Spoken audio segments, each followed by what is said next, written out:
এই প্রচণ্ড গরমে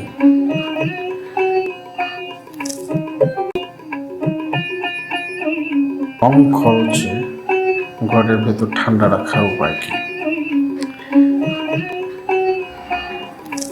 সূর্যের থেকে যে তাপ ও আলো আসে তা শোষণ করেই ঘর উত্তপ্ত হয়। মূলত ছাদের ওপর সারাদিন সূর্যের আলো পড়ে। এছাড়াও ছাদের বিল্ডিংয়ের চারপাশেও সূর্যের আলো এবং তাপ পড়ে। এই তাপ শোষণ করে দিনের বেলা ঘর উত্তপ্ত হয় এবং সন্ধ্যার পরে ধীরে ধীরে এই তাপ ছাড়তে থাকে এবং ঘর বা বাড়ি ঠান্ডা হতে থাকে। তো আমরা যদি আমাদের ছাদের ওপরটা শাইনিং টাইলস দিয়ে মুড়িয়ে দিতে পারি তাহলে ছাদ কম উত্তপ্ত হবে। আবার ঘরের চারপাশ সাদা রং অথবা সাদা রঙের উজ্জ্বল টালি দিয়ে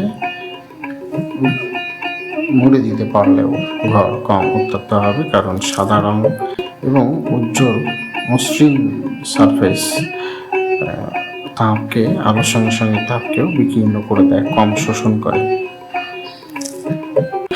এটাকে কাজে লাগিয়ে খুব কম খরচে ছাদ উত্তপ্ত হওয়া থেকে আমরা বাঁচতে পারি। গরমের দিনে ফ্যানের হাওয়া গরম হয়ে যায়, মানে ছাদ গরম হয়ে যায়, তার ফলে সিলিং ফ্যান উপর থেকে গরম হাওয়া নিচে ঠেলে এবং রাত্রি 12টাতেও ঠান্ডা হয়। আমি গত বছর আমার ছাদে এই পদ্ধতিটা প্রয়োগ করে ছাদ ঠান্ডা করতে পেরেছিলাম এবং রাত্রিবেলা সিলিং ফ্যানের হাওয়া আর গরম হতো না। এবছর আর একটা ছাদে এই পদ্ধতি প্রয়োগ করার চেষ্টা করছি। ফার্স্ট কোট দেওয়া হয়েছে, পদ্ধতিটা বিস্তারিত বলছি।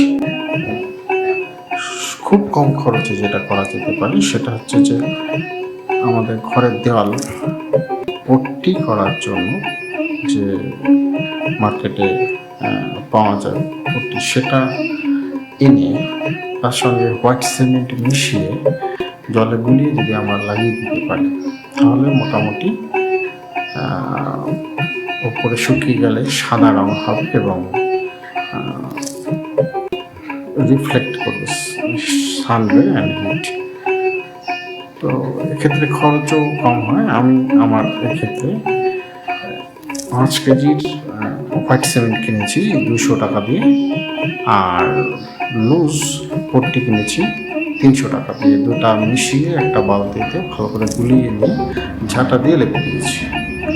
শুকিয়ে যাওয়ার পর ঘরের ভিতরে টেম্পারেচার 5 ডিগ্রি কমে গেছে। এই কোটটা যত পুরু হবে, ভেতরে একটা উপায় আছে অবশ্য, সেটা হচ্ছে যে পট্টি না কিনে যদি আপনারা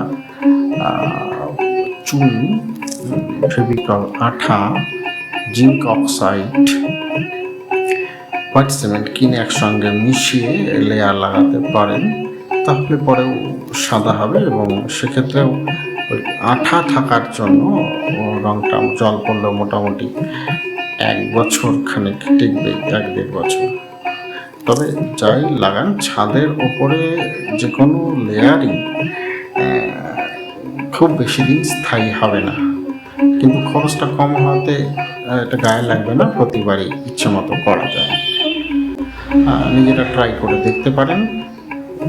যদি মানে কারো রিনোভেট করার ইচ্ছা আছে, ছাদকে টাইলস মোড়াবেন না বা ছাদকে আরও 2তলা 3তলা 4তলা করার ইচ্ছে আছে, ট্রাস্টও লাগাবেন না, সেক্ষেত্রে শর্ট টার্ম মেথড হিসাবে এটা অ্যাপ্লাই করে দেখতে পারেন যে ব্যাপারটা কেমন কাজ করে, নিজেরাই বুঝতে পারবেন। Thank you.